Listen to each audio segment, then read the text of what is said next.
အားလုံးပဲမင်္ဂလာပါအီဂျစ်နိုင်ငံနိုင်မြစ်ရဲ့အနောက်ဘက်ကမ်းမှာရှိတဲ့ Valley of the King လို့ခေါ်တဲ့ခြောက်သွေ့တဲ့တောင်ကြားတစ်ခုမှာနှစ်ပေါင်း3000ကျော်ကြာအောင်ဘယ်သူမှရှာမတွေ့ခဲ့ပဲနဲ့ပုံကွယ်နေတဲ့ဂူသင်းကြီးတစ်ခုရှိပါတယ်။အဲဒီဂူတွေကခေါင်းတလားတွေအစင်စင်ထဲမှာတော့ရွှေစစ်စစ်နဲ့လှုပ်ထားတဲ့မျက်နှာဖုံးကိုတက်ဆင်ထားပြီးငိမ့်သက်စွာနဲ့ပဲလှဲလျောင်းနေတဲ့ဖာရိုဘုရင်တစ်ပါးရဲ့ရုပ်လောင်ရှိနေတာပါ။သူကတော့ကျွန်တော်ဒီနေ့ဒီဗီဒီယိုထဲမှာပြောမယ်တူတန်ခမန်ဘုရင်အကြောင်းပါဒါပေမဲ့1922ခုနှစ်မှာရှေးအောင်သူတည်တနာပညာရှင်တွေကဒီကူသိန်းညရဲ့တကားကိုချိုးဖျက်ပြီးတော့ဝင်လိုက်တဲ့အခါမှာတော့ထူးဆန်းခြောက်ခြားစရာဖြစ်ပျက်တွေဇက်တိုက်ဆိုသလိုဖြစ်ပေါ်လာခဲ့တာပါအထင်ရှားဆုံးပြောရမယ်ဆိုရင်ဂူရှာဖွေရေးကိုငွေကြေးထောက်ပံ့ခဲ့တဲ့တထေးကြီး Lord Carnarvon ရုတ်တရက်ကွယ်လွန်သွားတာပါအတိအကျဆိုရင်1923ခုနှစ်ဧပြီလ9ရက်မနက်2နာရီဝန်းကျင်ပေါ့ဒီတတိဟိုတယ်မှာကွယ်လွန်သွားတဲ့အချိန်အတိအကျမှာပဲကိုင်ရိုတစ်မြို့လုံးမီးတွေကအကြောင်းမဲ့ပြတ်တောက်ကုန်ပါတယ်ပါဝင်ပတ်သက်တဲ့သူတွေလည်းတယောက်ပြီးတယောက်ဆိုလို့ကန်ဆူးမှုမှကြာကုန်နေပေါ့ဒါဆိုရင်ဒီလိုဖြစ်တာကလူတွေပြောနေကြတဲ့ဖာရိုကာ့စ်လို့ခေါ်တဲ့ဖာရိုဘုရင်ရဲ့ကျိန်စားကြောင့်ပဲများလာပေါ့ဒါမှမဟုတ်ဘူးဆိုရင်ဒါကတိုက်ဆိုင်မှုတတ်ပဲလားဒါလည်းမကသေးပါဘူးသူ့ရဲ့ရုပ်လောင်ဘေးမှာတွေ့ခဲ့ရတဲ့ဓမြောင်တလက်ကလည်းကဘာပေါ်မှာမရှိတဲ့တထုနဲ့လှုပ်ထားတာပါအဲ့ဒါကအာကာသဟင်းလင်းပြင်တွေကကြာလာတဲ့ဥက္ကာခဲနဲ့လှုပ်ထားတဲ့ဓာတ်ဒီနေ့ဒီဗီဒီယိုထဲမှာတော့တူတန်ခမန်ဘုရင်ရဲ့ခူသိန်းညရဲ့အကြောင်းပေါ့အဲ့ဒီအကြောင်းကိုပြောမှာပါသိပ္ပံပညာနဲ့ဒဏ္ဍာရီကြားကအမှန်တရားပေါ့ဒါကိုကျွန်တော်ပြောပြချင်ပါတယ်သူ့အကြောင်းနဲ့ပတ်သက်တယ်ဆိုရင်များသောအားဖြင့်ကခြေကားပြောဆိုထားတာပေါ့တဘာဝလုံးဖြစ်ရဲ့ပုံစံမျိုးတွေနဲ့ပဲပြောဆိုထားတာပါကျွန်တော်ကတော့တကယ်ဘာတွေဖြစ်ခဲ့တယ်လဲပေါ့ပြီးတော့တချို့အကြောင်းအရာတွေကတကယ်ရောမှန်သလားပေါ့ဒါကိုပြောပြမှာပါဒါဆိုရင်ဒီတူတန်ခမန်ဆိုတဲ့ဘုရင်ကဘာတူလဲပေါ့သူ့ရဲ့ဂူသိန်းညိုင်အကြောင်းကိုကျွန်တော်တို့ပြောမယ်ဆိုရင်သူ့အကြောင်းကိုလည်းသိထားဖို့လိုအပ်ပါတယ်သူကကဘာကျော်ရွှေမျက်နှာဖုံးပိုင်ရှင်လို့ပြောလို့ရပါတယ်။ဘာကြောင့်မို့လို့လဲဆိုရင်သူ့ရဲ့ရုပ်လောင်းမှာပေါ့ရွှေမျက်နှာဖုံးကတ်ထားတာကိုမှတွေ့ခဲ့တာပါ။ပြီးတော့အဲ့ဒီရွှေမျက်နှာဖုံးကလည်းအရန်ကိုမှ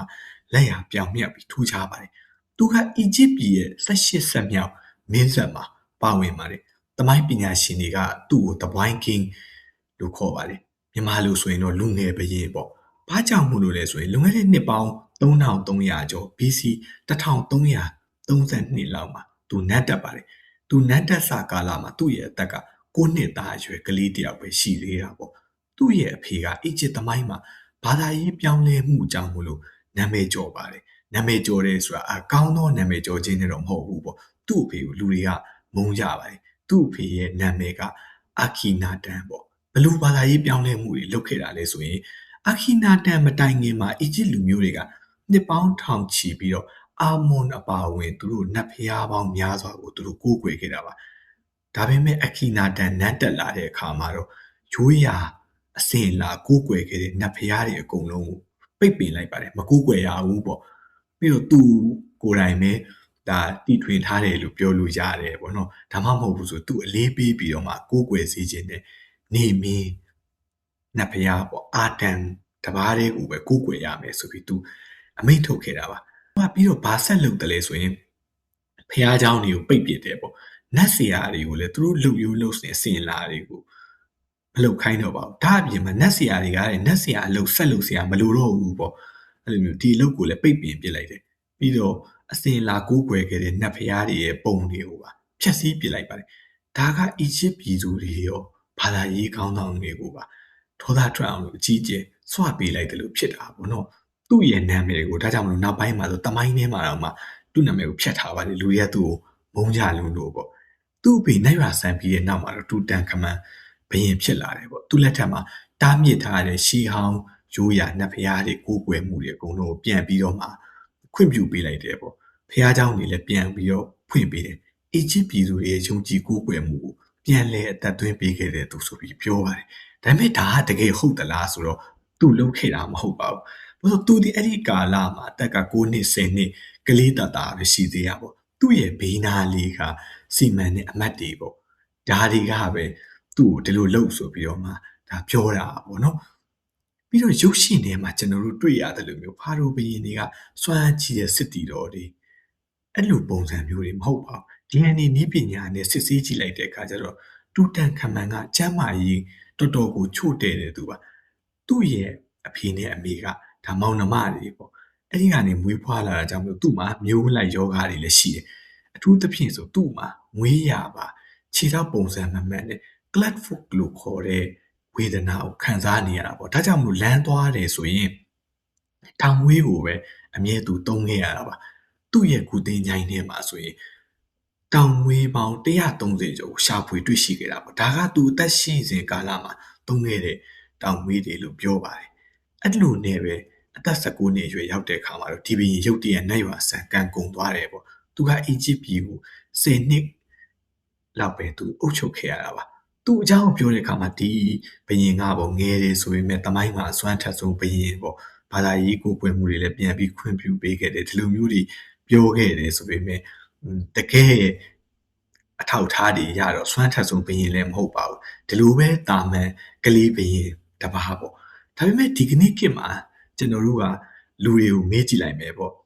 အီဂျစ်ဖာရိုဘရင်တွေထဲမှာဘယ်သူ့ကိုသိတယ်လဲဆိုရင်တော်တော်များများကတူတန်ခမန်လို့ပဲပြောကြတာပါဒါကဘာကြောင့်မလို့လဲဆိုသူ့ရဲ့ဂူသိန်းញိုင်းကြောင့်မလို့ပေါ့သူ့ရဲ့ဂူသိန်းញိုင်းကတခြားဖာရိုဘရင်တွေဂူသိန်းញိုင်းတွေကိုရှာဖွေတွေ့ရှိထားတဲ့အချိန်မှာတော့မတွေ့သေးဘူးပေါ့နှစ်ကိုထောင်နဲ့ချီအောင်မတွေ့ဘဲနဲ့ဖြစ်နေတာပေါ့ဒါပေမဲ့မှတ်တမ်းထဲမှာတော့ရှိနေတယ်ပေါ့ပြန်တွေးတဲ့အခါမှာလေကမ္ဘာအကျော်ကြားဆုံးဖာရိုဘရင်အဖြစ်နဲ့တမိုင်းတွင်သွားခဲ့တာပါဒါဆိုရင်ဒီဘရင်ရဲ့နှစ်3000ကျော်ပုံကွယ်ခဲ့တဲ့ဂူသိန်းញိုင်းရှာဖို့တော့ဘယ်ကစသလဲပေါ့အီဂျစ်ပြည် Valley of the King လို့ခေါ်တဲ့ဘရင်များရဲ့တောင်ကြားမှာရှေးအောင်ကူပေါင်း60ကျော်ရှိပါတယ်ဒါပေမဲ့စိတ်မကောင်းစရာတစ်ခုကနှစ်ပေါင်းထောင်ချီကြာမြင့်ခဲ့တဲ့ကာလအတွင်းမှာဂူအကုန်လုံးနှီးပါးက grave robber လို့ခေါ်ကြတဲ့တင်းချိုင်းဖောက်တဲ့တခိုးတွေရဲ့လက်ချက်နဲ့ကုံတလောက်ကိုဖြစ်နေပါပြီ။ဒါကြောင့်1900ပြည့်လွန်နှစ်တွေရောက်တဲ့အခါမှာပညာရှင်တွေတော်တော်များများပေါ့ဒီတောင်ကြားမှာပေါ့ရှာစရာဘာမှမကြံတော့ဘူးဆိုပြီးသူတို့လက်လျှော့ခဲ့ပါတယ်။ဒါပေမဲ့ပြည်တင်ရှင်းအောင်သူတည်တဲ့ပညာရှင် Howard Carter ကတော့အဲ့ဒါလိုမယူဆဘူးပေါ့။ဘာကြောင့်မလို့လဲဆိုရင်တမိုင်းမှတ်တမ်းတွေရရှာမတွေ့သေးတဲ့ဘရင်တစ်ပါးရဲ့အုပ်ကူကဒီနေရာမှာကျန်းနေသေးတယ်ဆိုပြီးသူအခိုင်အမာကိုယုံကြည်ထားတာပါ။ Howard Carter ကပြည်တင်တတိ Lord Carnarvon စီကနေမှငွေကြေးထောက်ပံ့ယူပြီးတော့တဲကန်နိုင်ရတဲ့မှာအဲ့ဒီတင်ញိုင်းကူကို9နှစ်ဆက်တိုက်ကိုမှဆက်ပြီးတော့မှရှာဖွေခဲ့တာပါဒါပေမဲ့ဘာမှမတွေ့ဘူးပေါ့နောက်ဆုံးမှတတိယစိတ်ပြက်သွားပြီးတော့ငွေကြေးထောက်ပံ့မှုကိုရက်ဆိုင်တော်မယ်လို့ပြောလိုက်တယ်ကာတာကနောက်ဆုံးအနေနဲ့တော့တစ်ခါလောက်ထပ်ပြီးရှာခွင့်ပြုပါဆိုပြီးပြောတယ်ပေါ့ဒီလိုနဲ့ပဲရှားနေရင်းနဲ့1922ခုနှစ်နိုဝင်ဘာလ4ရက်နေ့မနက်ခင်းမှာတော့ကန်ဂျမာကကာတာကိုမျက်နှာသာပေးခဲ့တယ်ပေါ့အဲ့ဒီခေတ်တုန်းကတူးဖော်နေတဲ့အလုပ်သမားတွေရှည်လိုက်တိုက်ရတဲ့ဝါတာဘွိုင်းဆိုတဲ့ကောင်လေးတွေရှိပါတယ်ဒီခေတ်လိုမျိုးရေတံဘူးတွေလည်းမပေါ်သေးဘူးပေါ့နော်အဲ့မှာအဲ့ဒီရေလိုက်တိုက်တဲ့ဝါတာဘွိုင်းလို့ခေါ်တဲ့အလုပ်သမားလေးကတွားနေရင်းနဲ့မှတဲထဲမှာမတော်တဆခလုတ်တိုက်မိသွားပါတယ်သူခလုတ်တိုက်မိတဲ့နေရာကိုကြည့်လိုက်တဲ့အခါကျတော့ကြောက်သားလေကားတွေတစ်ခုပေါ့အဲ့ဒါကိုစတွေ့တယ်ပေါ့အဲ့ဒီနေရာကစက်တမမြောက်ရာမစီဘရင်ရဲ့ဂူသိန်းញိုင်းအောက်တက်တယ်မှာပါပြီးတော့ကြောက်စာအပိုင်းစာတွေလည်းဖုံးအုံနေတာပေါ့ဒါကြောင့်မလို့ဘသူကမှသတိမထားမိခဲ့ကြဘူးပေါ့ဒီနေရာမှာလေကားတစ်ခုကိုစပြီးတွေ့တယ်ဆိုတော့နောက်ထပ်လေကားတစ်တွေလည်းရှေ့ဦးမှာပဲဆိုပြီးအလုတ်သမားတွေနဲ့ဟောင်းဝစ်ကာတာကတဲတွေကိုဖယ်ပြီးတော့မှဒူးဖော်တဲ့အခါမှာမြေအောက်ကိုဆင်းသွားတဲ့လေကားတစ်ရဲ့16ထင်မြောက်မှာဆိုတကားဝတစ်ခုကိုတွေ့လိုက်တယ်ပေါ့အဲ့ဒီတကားမှာတော့တူတန်ခမန်ရဲ့တော်ဝန်တစ်စိတ်တုံးထွေးထူထားတဲ့တကဝါကြီးကိုမှအထင်ရှားကိုတွားပြီးတော့မှတွေ့ပါတယ်ဒါနဲ့သူကတထေးကြီးကိုအကြောင်းကြားလိုက်တယ်ပေါ့ဒါနဲ့ Lord Carnarvon လည်းပြည်တင်ကနေလာတယ်သူတို့ဒီတကဝါကိုတွေ့တာကနိုဝင်ဘာလ4ရက်နေ့ပေါ့ဂျားထဲမှာဒီ Lord Carnarvon အလာကိုစောင့်နေမှာနိုဝင်ဘာလ26ရက်နေ့ထိရောက်သွားပါတယ်အဲ့ဒီနေ့မှာတော့သူတို့ကဒီကူတကားကိုစပြီးတော့မှဖွင့်အောင်မယ်ပေါ့ဖွင့်တဲ့အခါမှာဆိုရင်ဟောင်းဝစ်ကာတာကကူတကားရဲ့တောင်းကနေမှအပေါက်သေးသေးလေးတစ်ခုဖောက်ပြီးတော့မှဖျောင်းနိုင်မီနဲ့အတွင်းကိုအရင်ဆုံးချောင်းကြည့်ပါတယ်အတွင်းထဲကနေ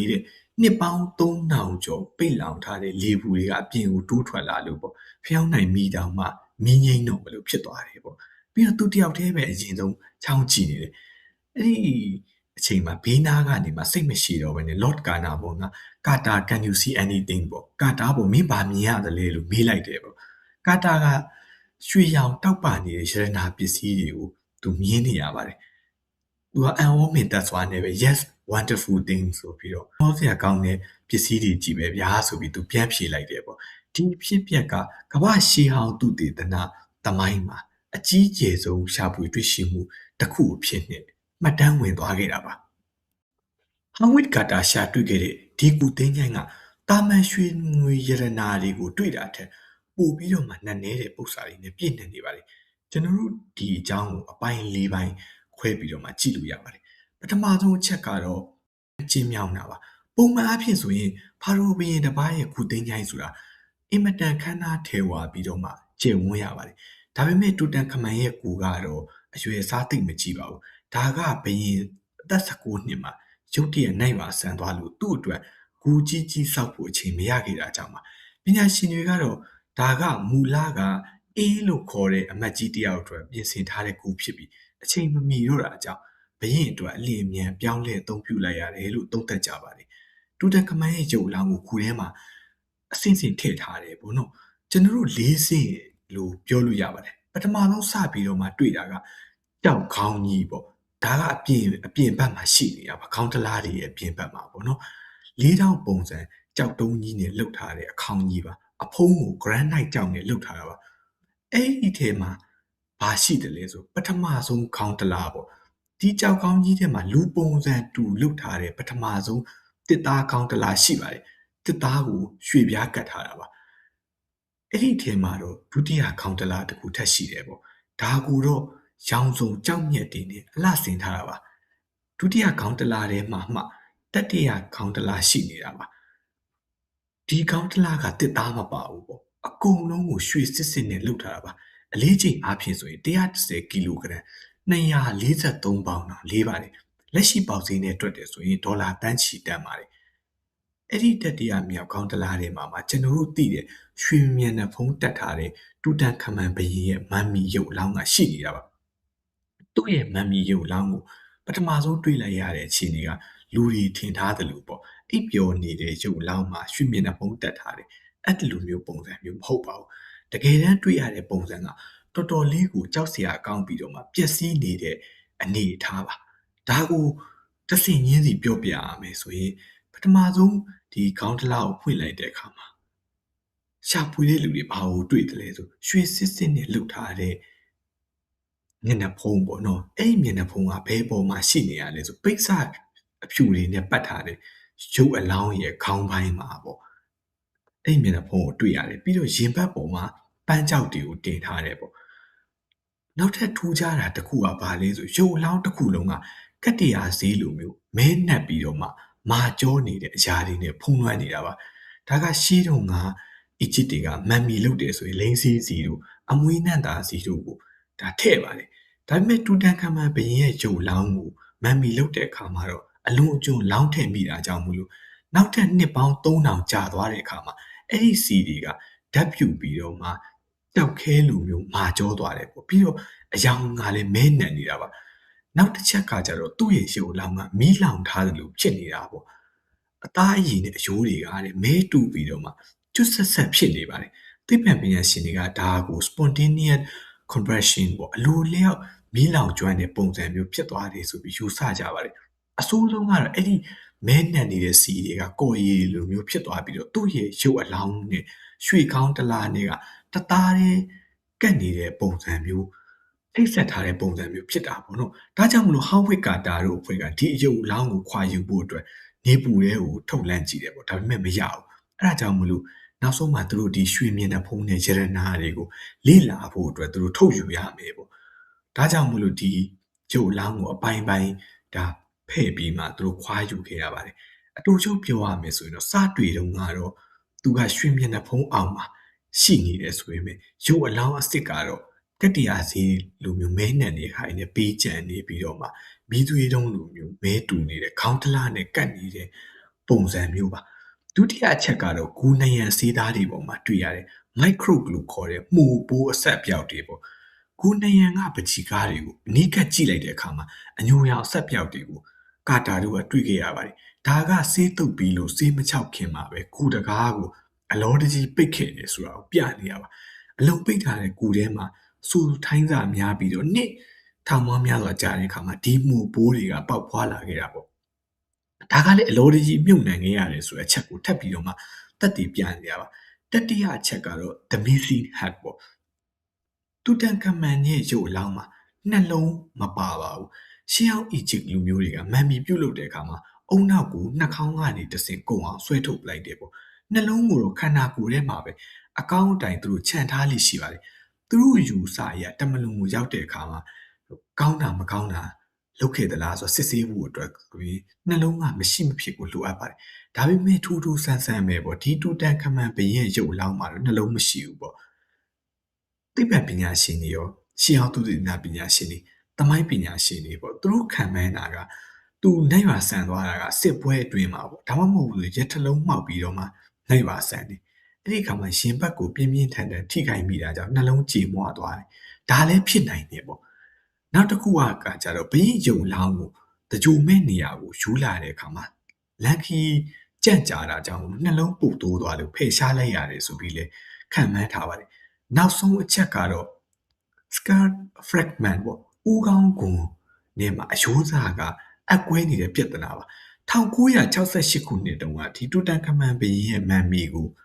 X-ray ရိုက်ကြည့်တယ်ပေါ့ဘာသွားတွေ့တယ်လဲဆိုဦးခေါင်းကွန်နောက်မှာအယိုးစားတစ်ခုကကွာကျနေရပေါ့ဒါကြောင့်မလို့နောက်ထပ် theory တစ်ခုလည်းထွက်လာတယ်ပေါ့သူ့ကိုနောက်ကနေဒုံးနဲ့ရိုက်ပြီးတော့မှလောက်ကျန်နေတယ်ဆိုပြီးတော့မှနှစ်ပေါင်းများစွာယူဆခဲ့တယ်ပါ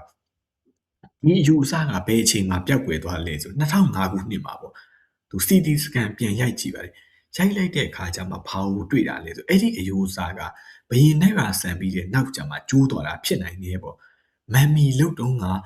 အုံနောက်ထုတ်တုံးကထိခိုက်မိတာလည်းဖြစ်နိုင်လို့ဟောက်ဝစ်ကာတာတို့အဖွဲ့ကရွှေမျက်နှာဖုံးကိုအတင်းအာဓမခွာယူတော့ကဒါကြမ်းကြမ်းတမ်းတမ်းကင်တွယ်ပြီးလို့ကျိုးသွားတာလည်းဖြစ်နိုင်တယ်ဆိုပြီးပြောကြပါတယ်ဓာတ်တွေအပြင်ဘာတွေတွေ့သေးသလဲဆိုရင်ဒီကျင်းမြောင်းတဲ့ခူလေးထဲမှာရွှေအိမ်ပေါ့ရွှေပလင်ပြီးတော့ရက်ထလုံးအပါအဝင်တခြားရှီးဟောင်းပစ္စည်းပေါင်း9000ကျော်ကိုသူကြက်ညက်ပြီးတော့မှထည့်သွင်းမြုပ်နှံထားတာကိုတွေ့ခဲ့ရပါတယ်ဒီကူကိုတွေ့တာနဲ့တူတူပဲနောက်ထပ်ထူးဆန်းအံ့ဩဖွယ်ကောင်းတဲ့ဖြစ်ရည်တွေဖြစ်လာခဲ့ပါတယ်ဒါကတော့ကဘာကျော် The Curse of the Pharaoh ပေါ့ Pharaoh ဘုရင်ရဲ့ကျိန်စာဆိုပြီးတော့မှလူတွေကြားထဲမှာယုံကြည်မှုတခုပြန့်နှံ့လာပါတယ်ဒါကဘာလဲပေါ့ဒီကျိန်စာရဲ့အစပြုတာကဘာလဲပေါ့ဒီကျိန်စာရဲ့အစပြုတာကအဲ့ဒီတူတန်ခမန်ဘုရင်ရဲ့ဂူတင်းချိုင်းဝါမှာတွေ့ရတဲ့ရှို့ပြားချက်လေးတစ်ခုပေါ်ကစာသားကနေစတင်ခဲ့တာပါအဲ့ဒီစာသားကအင်္ဂလိပ်လိုဘာသာပြန်ရမယ်ဆိုရင် that shall can on swift wind to him who distract the peace of the king မှာမြန်မာလိုဆိုရင်တော့ဘယင်မင်းမြတ်ရဲ့ညံ့စွာအိပ်ဆက်ခြင်းကိုနှောက်ယှက်တဲ့သူတွေစီကိုတေခြင်းတရားကလည်းလင်းလင်းမြန်မြန်နဲ့ပဲရောက်ရှိလာလိမ့်မယ်ဆိုတဲ့အဓိပ္ပာယ်ပါတဲ့စာသားပါဒါအပြင်ဂူအတွင်းငန်းထဲမှာလည်းငါရဲ့နာမည်ကိုဖျက်ဆီးတဲ့သူငါရဲ့ရုပ်ပုံကိုဖျက်ဆီးတဲ့သူငါရဲ့ရုပ်အလောင်းကိုရွှေ့ပြောင်းတဲ့သူမှန်သမျှတွေ့ပွဲဝင်ရမယ်ဆိုတဲ့စာသားတွေကိုလည်းတွေ့ကြရပါတယ်အစာပိုင်းတော့ဒီကူတင်းချိုင်းကိုတူးဖော်တဲ့လူတွေကဒါကပုံမြင်တပုတ်လိုပဲဆိုပြီးသဘောထားတာပါနောက်ပိုင်းမှာတော့တိုက်ဆိုင်မှုတွေဖြစ်ပေါ်လာပါတယ်ပထမဆုံးကတော့ဘာလဲဆိုရင်ဟောင်းဝစ်ကာတာရဲ့အိမ်မှာဖြစ်ခဲ့တာပါဂူမဖွင့်ငယ်ရက်ပိုင်းလူမှာကာတာကဂူရှာတွေ့တဲ့အထိမ်းအမှန်အနေနဲ့ရွှေရောင်ငှက်လို့ခေါ်ကြတဲ့ကနရီငှက်ကလေးတကောင်ကိုဝဲလာခဲ့တာပါဒါပေမဲ့တနေ့မှာတော့အိမ်ထဲကိုဖာရိုဘုရင်တွေရဲ့အမတ်တစိတ်ဆိုပြီးတော့မှဒေသခံတွေရဲ့ဂျားထဲမှာအယုံကြည်ရှိကြတဲ့ငွေဟောက်ပေါ့နော်ငွေဟောက်ကဝင်းလာပြီးတော့ငှက်လောင်အိမ်တွေကငှက်ကိုကိုက်တက်ပြီးတော့မှပြိုချပလိုက်ပါတယ်အဲ့ဒီခါမှာဒေသခံအီဂျစ်တွေကဘာပြောကြရလဲဆိုဒါကားတဲ့ဖာရိုဘုရင်ကသူ့ကိုနှောက်ယှက်တဲ့သူတွေကိုစတင်သတိပေးလိုက်တာပဲပေါ့နော်တူတန်ခမန်ဘုရင်ကသူ့ရဲ့တင်ញိုင်းကိုလာဖွင့်တာမကြိုက်ဘူးပေါ့ဒါကြောင့်ဒီလိုလုပ်တာပေါ့နောက်ထပ်ဒုတိယနဲ့အကြီးမားဆုံးတိုက်ဆိုင်မှုကတော့ Lord Carnarvon ရဲ့ကွယ်လွန်မှုပါသူကဂူဖွင့်ပြီးလို့9လအကြာ1923ခုနှစ်ဧပြီလ9ရက်နေ့မှာကိုင်ရိုမြို့ကဟိုတယ်တစ်ခုမှာရုတ်တရက်ကွယ်လွန်သွားခဲ့တာပါဘယ်လိုကွယ်လွန်တာလဲဆိုတော့သူမကွယ်လွန်ခင်မှာသူ့ရဲ့ဘားပေါ်ကိုခြေကိုက်ခံရပါတယ်နောက်နေ့မနက်ခင်းကိုရောက်တဲ့အခါသူမုတ်စိတ်ရိတ်တယ်ပေါ့အဲ့ဒီခြေကိုက်ဖို့ကိုမှဓာတ်နဲ့ရှမိသွားတယ်အဲ့ဒီကနေပိုးဝင်ပြီးတော့သွေးစိတ်တင်ပြီးတော့မှသူကွယ်လွန်သွားတာပါ သူကွယ်လွန်တဲ့ဖြစ်ရမှာလေနောက်ထပ်ထူးခြားတဲ့အချက်၃ချက်ရှိပါသေးတယ်ပထမတစ်ချက်ကကျတော့သူကွယ်လွန်တဲ့အချိန်မနက်2နာရီတိတိမှာကိုင်ရိုတစ်မျိုးလုံးကလျှက်စစ်မီးတွေအကြောင်းမဲ့ပြတ်တောက်သွားပါတယ်စစ်ဆေးကြည့်တဲ့အခါကျတော့လေဘာအမှားယွင်းမှမရှိဘူးလို့ပြောပါတယ်ဒုတိယထူးခြားချက်ကတော့သူ့ရဲ့အင်္ဂလန်နိုင်ငံကအိမ်ပေါ့နော်ဟိုက်ကလေးရဲတိုင်းမှာကြံခဲ့တဲ့သူ့ရဲ့အချစ်ဆုံးခွေစူစီဆိုတဲ့ခွေးကသူ့တခင် Lord Carnarvon ကွယ်လွန်တဲ့အချိန်မှာပဲအကြောင်းမရှိဘဲနဲ့စူးစူးဝါးဝါးကိုအော်ပြီးတော့မှ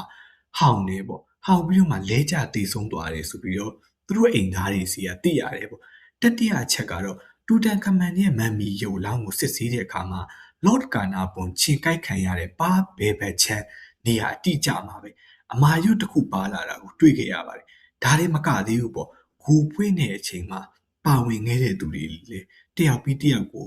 ကွယ်လွန်ကုန်တယ်ပေါ့အမေရိကန်တတိ George J. Koo ကဂူထဲကိုဝင်ကြည့်ပြီးနောက်တစ်နေ့မှာပဲအပြင်းဖျားပြီးတော့ကွယ်လွန်တယ်မန်မီကိုဓာတ်မှန်ရိုက်ပေးခဲ့တဲ့ဆရာဝန်စာအာချီဘောဒေါက်ကလက်ကလည်းထူးဆန်းတဲ့ယောဂနဲ့မကြခင်မှာပဲကွယ်လွန်သွားတယ်ပေါ့ကာတာရဲ့အတွေ့အမှု Richard Bethel ကလည်းအဲ့ရထဲမှာအသက်ရှူကျက်ပြီးတော့မှကွယ်လွန်နေတာကိုတွေ့ရတယ်ဒီလိုသတင်းတွေဇက်တိုက်ထွက်လာပြီးတဲ့နောက်ပိုင်းမှာတော့ကဘာကျော်စုံတော့ဝိထုရေးဆရာကြီးစာအာသာကွန်နန်ဒရိုင်းကိုယ်တိုင်ကသူမှတ်ချက်တစ်ခုပြုတယ်ပေါ့ဒါကဘာလဲဆိုရင်ဖာဒိုဘင်းရဲ့လက်ချက်ပဲပေါ့ဘင်းတူတန်ခမန်ကသူ့အုပ်ကိုလာဖွင့်လို့မကြိုက်လို့ဒီလိုမျိုးလောက်တာပေါ့တူတန်ခမန်ထားခဲ့တဲ့ချိန်သာမိတယ်ဆိုပြီးတော့မှပြောရကနေမှလူတွေကြားမှာတူတန်ခမန်ရဲ့ကိုယ်ကိုဖွင့်တဲ့လူတိုင်းကအသက်ရှင်လျက်ပြန်မထွက်နိုင်ဘူးပေါ့ကွယ်လုံးကုန်ကြတယ်ဆိုပြီးအဲ့ဒီပြောစကားတွေကကဘာအနှံ့ကိုသတင်းစာတွေကနေမှတစ်စက်ပြန့်နှံ့သွားပါတယ်ဒီကနေ့ခေတ်ထီအောင်ပဲအဲ့ဒီအကြောင်းတွေကိုပေါ့ဒါပြောဆိုတင်ဆက်မှုတွေလုပ်နေကြပါတယ်ဒါချိန်စာဆိုပြီးတော့ပေါ့ဒါဆိုရင်ဒီချိန်စာကတကယ်လားပေါ့တခုနဲ့ပြောရမယ်ဆိုရင်တော့မဟုတ်ပါဘူးခုပေါက်တဲ့လူတွေအကုန်လုံးတည်ဆုံးကုန်တာလားပေါ့ဒါလည်းလုံးဝမဟုတ်ပါဘူးတကယ်လို့တူတန်ခမန်ဘရင်ရဲ့ငြိမ်းချမ်းမှုကိုနှောက်ယှက်တဲ့သူတည်စည်းဆိုတဲ့ချိန်စာမှန်ခဲ့တယ်ဆိုရင်ဂူကိုပထမဆုံးဖွေးဖောက်ဝင်ရောက်ခဲ့တဲ့သူမမ်မီရုပ်လောင်းကိုကိုယ်တိုင်ကင်တွယ်စစ်ဆေးခဲ့တဲ့ဟောင်းဝစ်ကာတာကပထမဆုံးတည်ရမယ်သူပါဒါပေမဲ့လက်တွေ့ဘဝမှာတော့ကာတာကဂူကိုရှာတွေ့ပြီးတဲ့နောက်18နှစ်ကြာတဲ့အထိကြမ်းကြမ်းမာမာနဲ့ပဲသူအသက်ရှင်နေထိုင်သွားခဲ့ပါတယ်သူက1939ခုနှစ်အသက်64နှစ်အရွယ်ကိုရောက်တဲ့အခါကျမှတာမန်ယောဂနဲ့တဘာဝအတိုင်းကွယ်လွန်ခဲ့တာပါဒါကကြိမ်သာမရှိဘူးဆိုတာကိုတက်တည်ပြတယ်အခိုင်အမာဆုံးအချက်လက်ပါပဲဒုတိယအချက်အနေနဲ့ကျွန်တော်တို့စည်ရင်းစရာတွေကိုကြည့်လိုက်ရင်ပို့ပြီးတော့မှရှင်းလင်းသွားပါလိမ့်မယ်ဂူတင်းញိုင်းဖွင့်ပွဲနဲ့မာမီရုပ်လောင်းဖွင့်ပွဲကိုတက်ရောက်ခဲ့တဲ့သူစုစုပေါင်း58ဦးရှိပါတယ်အဲ့ဒီထဲက8ဦးကသာပဲ12နှစ်အတွင်းမှာတည်ဆုံးနေတာပါကျန်တဲ့သူတွေအကုန်လုံးကအသက်ကြီးရင်းတဲ့အထိနေထိုင်သွားခဲ့တာပါဥပမာအဖြစ်ဆိုရင် Lord Carnarvon ရဲ့သမီးဖြစ်တဲ့ Lady Evelyn ဆိုရင်ဂူထဲကိုပထမဆုံးဝင်ရောက်တဲ့သူတွေထဲမှာပါပါတယ်။ဒါပေမဲ့သူကအသက်89နှစ်အထိကြမ်းကြမ်းမာမာနဲ့ပဲနေထိုင်သွားတယ်ပေါ့။နောက်ပြီးမမ်မီရုပ်လောင်းကိုခွဲစိတ်စစ်ဆေးခဲ့တဲ့ဆရာဝန်ဒေါက်တာဒေါက်ကလတ်ဒေရီဆိုရင်လည်းအသက်80ကျော်တဲ့အထိအသက်ရှင်ခဲ့တာပါ။ဒါဆိုရင် Lord Carnarvon ဘာလို့တည်ခဲ့ရတယ်လဲပေါ့။အမှန်တရားကတော့သူကအီဂျစ်ကိုမလာခင်ကတည်းကကားမတော်တဆမှုတစ်ခုကြောင့်ကျမ်းမာရေးအရန်ကိုချွတ်ယွင်းနေတာပါကိုခံအားနေနေတဲ့အချိန်မှာခြေကိုက်ခံရတယ်ပေါ့ပြီးတော့အဲ့ဒီခြေကိုက်ခံရတဲ့ခြေကိုက်ပူကိုမုတ်စိတ်ရည်ရင်းနဲ့ဓာရှမိပြီးတော့ထပ်ပြီးတော့မှထိကိုက်မိတယ်ပေါ့အဲ့ဒီအခါမှာဆက်လို့ခေါ်တဲ့သွေးစိတ်တင်ယောဂဖြစ်ပွားပြီးတော့မှသူကွယ်လွန်ခဲ့တာပါဒါကဆေးပညာအရာဖြစ်နိုင်ခြေရှိတဲ့ကိစ္စရဲ့တစ်ခုနောက်ဆုံးအနေနဲ့သိပ္ပံပညာရှင်တွေတွေ့ရှိထားတဲ့အချက်ကတော့Tomb toxin လို့ခေါ်တဲ့ဂူရင်းစိတ်တင်မှုပါနှစ်ထောင်ချီပိတ်လောင်နေတဲ့ဂူသင်းချိုင်းနေတဲ့မှာဆိုရင်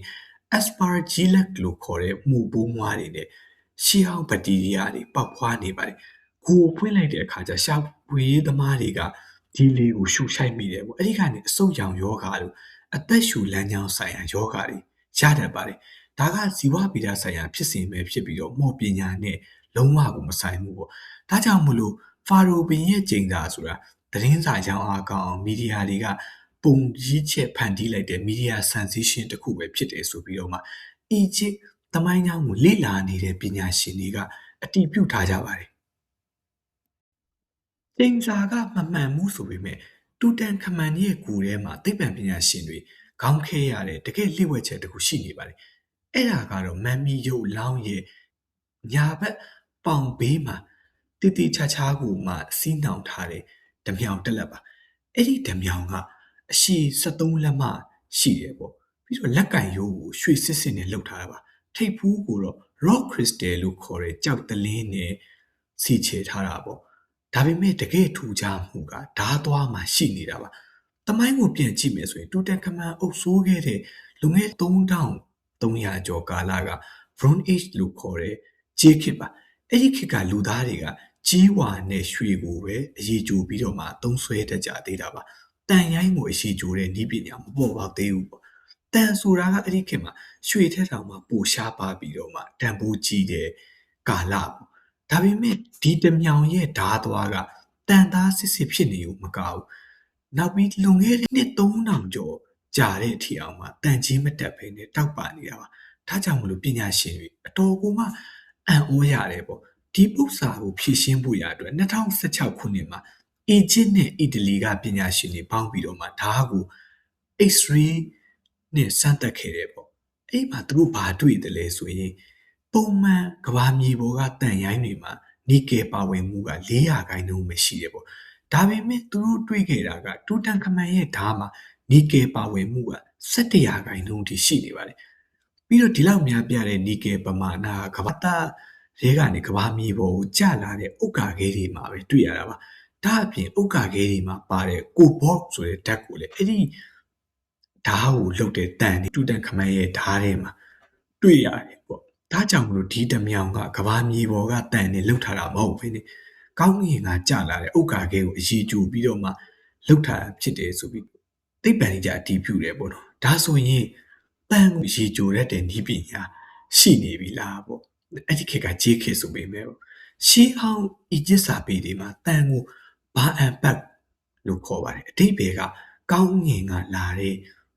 အရာပေါ့ရှေးခေတ်အီဂျစ်လူမျိုးတွေကကောင်းငင်ကကျလာတဲ့ဥက္ကာခဲတွေကိုဖျားသခင်ကသူတို့စီကိုပေးတဲ့လက်ဆောင်ဆိုပြီးတော့မှတန်မိုးထားကြတာပါဒါကြောင့်ဒီဥက္ကာခဲကရတဲ့တန်ကိုအရှိကြိုပြီးတော့သူတို့ဘယင်မင်းမြတ်တမလွန်ခီးသွားတဲ့အခါမှာဘေးအန္တရာယ်ကနေကာကွယ်ပေးနိုင်မှုဒါအဖြစ်နဲ့အထူးတလဲဖန်တီးပေးခဲ့တာဆိုပြီးတော့မှသုံးသပ်ကြပါတယ်ထူးဆန်းတာကတန်ကိုအရှိကြိုတတ်တဲ့နည်းပညာရှိနေတဲ့ကိစ္စပါအခုဆိုရင်ကျွန်တော်ကဒီဗီဒီယိုထဲမှာတူတန်ခမန်ဘယင်ရဲ့ဂူသိန်းချိုင်းအကြောင်းပေါ့ဒီဂူသိန်းချိုင်းကိုဘယ်နေရာမှာတွေ့ခဲ့တာလဲပေါ့ပြီးတော့ဂူသိန်းချိုင်းနဲ့ကရုပ်အလောင်းကိုတူးဖော်တော့ကရုပ်အလောင်းတည်ရှိမှုကိုသူတို့ဘယ်လိုမျိုးတွေ့ရှိခဲ့တယ်လဲပေါ့ဒီရုပ်အလောင်းကိုတူးဖော်ခဲ့ပုံတွေပြီးတော့ဒီဘယင်ရဲ့အကြောင်းပေါ့ပြီးတော့သူ့ရဲ့ကျင့်သားတွေတကယ်ဟုတ်လားမဟုတ်လားဆိုတာကိုမှကျွန်တော်ပြောပြခဲ့ပါတယ်ပြန်ချုပ်ရမယ်ဆိုရင်တော့တူတန်ခမန်ရဲ့ဂူသိန်းချိုင်းကတခြားလူတွေပြောနေကြတယ်လို့ပြောကြောက်မက်ဖွယ်ရကျင့်စာဆိုးတွေမော်ပညာတွေနဲ့ပြည့်နှက်နေတဲ့နေရာဆိုတာမဟုတ်ပါဘူးဒါပေမဲ့ဒီမိသိပ္ပံပညာနဲ့တောင်မှအဖြေရှာဖို့ခက်ခဲတဲ့ရှေးဟောင်းအီဂျစ်တွေရဲ့အမခန့်လက်ရာတွေပေါ့ပြီးတော့အာကာသလိဝက်ချက်တစ်ခုလဲဒီဂူသိန်းချိုင်းထဲမှာရှိနေတယ်ဆိုတာညင်းလို့မရပါဘူးအာကာသလိဝက်ချက်ဆိုတာခုနကကျွန်တော်ပြောခဲ့တဲ့လွန်ခဲ့တဲ့နှစ်ပေါင်း3000ကျော်တန်ခေတ်တောင်မရောက်သေးတဲ့ကာလမှာကောင်းငင်ကကျလာခဲ့တဲ့ဥက္ကာခဲကိုအရေးကြိုပြီးတော့တန်ကြီးမတက်တဲ့ဓမြောင်တက်လက်ကိုဖန်တီးနိုင်ခဲ့တဲ့သူတို့ရဲ့နည်းပညာပေါ့ဒါကတကယ်ကိုမှအံ့အသင့်ပွဲကောင်းပါတယ်ပြီးတော့ဒီဥက္ကာခဲကိုမှအရေးကြိုလိုက်တယ်ဆိုရင်အခုလိုမျိုးတန်ရတယ်ဆိုတာကိုသူတို့ဘယ်လိုသိခဲ့တယ်လဲပေါ့ဒါတွေကလည်းအခုချိန်ထိအောင်မှ